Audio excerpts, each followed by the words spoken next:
కలిగిన ఈ పవిత్ర తెలంగాణ నేలపై ఎంపీ నేర్చుకుని నేను ఎంతో గర్వపడుతున్నాను.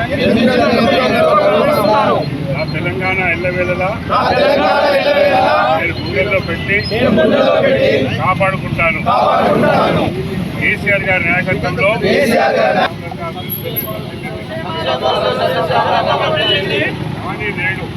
నేడు అబద్ధ హామీలతో అధికారంలోకి వచ్చిన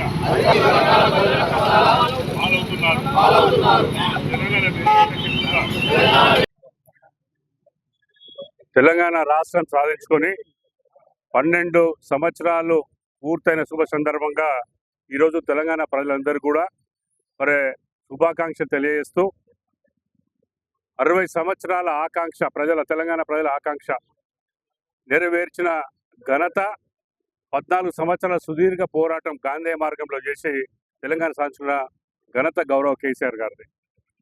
సాధించుకున్న తెలంగాణను అభివృద్ధి చేయాలి అని అతి చిన్న రాష్ట్రమైన 10 సంవత్సరాలలో భారతదేశంలో అతి ఉన్నత స్థాయిలో అభివృద్ధి చెందిన ఘనత ఎవరిదంటే కేసీఆర్ గారిది.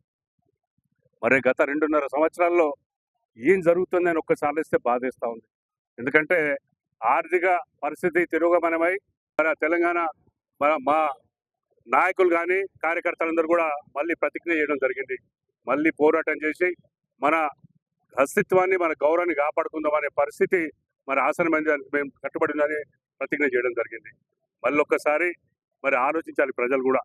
మన ఎంతోమంది విద్యార్థుల త్యాగాలు, మరి ఇలా ఉద్యోగుల మరి నిరసనలు కానీ, లేదంటే కుల సంఘాల మరి జాకులు పెట్టి వారి నిరసన కానీ అందరి తోడ్పాటుతో సాధించిన తెలంగాణను మళ్ళీ ఒక్కసారి మరి ఆగమయ్యే పరిస్థితిని చూద్దామా అని ప్రజలు ఆలోచించాలి.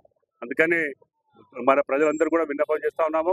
ఇవాళ ఈ శుభ సందర్భంగా మళ్ళొక్కసారి అందరూ కూడా కన్నులు తెరిచి మరి ఈ రాష్ట్రంలో ఏం జరుగుతుంది అని ఒక్కసారి విశ్లేషించుకొని మరి ముందడికి పోవాలి. మీ అందరి సహాయ సహకారం ఉండాలి అని మరి గౌరవ కేసీఆర్ గారి నాయకత్వంలో మళ్ళొక్కసారి తెలంగాణను ఆగం కానీయమని మరి ప్రతిజ్ఞ చేయడం జరిగింది. తప్పకుండా మరి తెలంగాణను కాపాడుకుంటామని ఈ శుభ సందర్భంగా తెలియజేస్తాము.